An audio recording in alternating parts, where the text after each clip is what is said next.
Dear brothers and sisters, last night I had a dream that I was working in a very humbling role.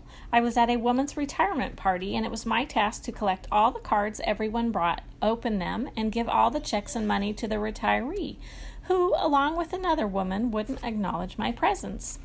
I happily completed my task as I happily interacted with all the guests who brought me their cards.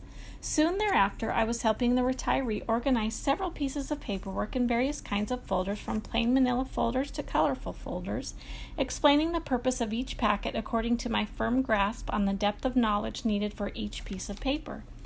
Thereafter, I found myself walking through the nicest administrative building I've ever seen, with deep, dark mahogany walls and furniture, and soft lighting in the shape of big white orbs. The dress was highly professional, with ladies wearing starched button-down shirts, skirts, and heels. The corridor included a low bar-like counter where one could sit for a refresher, which reminded me of a first-class flight club lounge. I could see the conference room of the president of the organization across the hall, along with an adjacent pool table.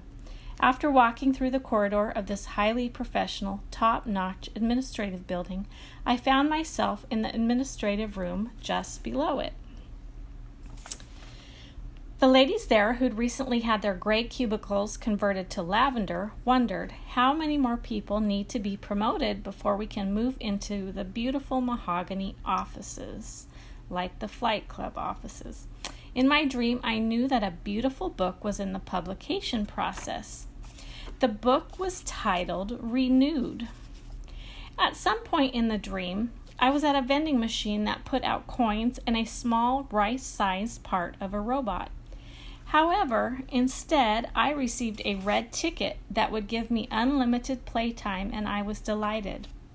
I found myself getting off a train, but I noticed one lady went back to try to catch the speeding train because she'd left something that she was desperate to have.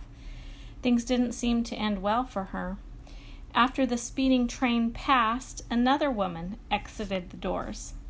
I think the most stunning part about this dream is that we are all a part of this working world by God's design in one way or another, and we all have the opportunity to receive Jesus, a red ticket, so to speak, because Jesus shed his red blood on the cross so we could have newness of life and an eternity in heaven. However, at some point, many will choose instead to receive the mark of the beast so that they can continue to buy and sell.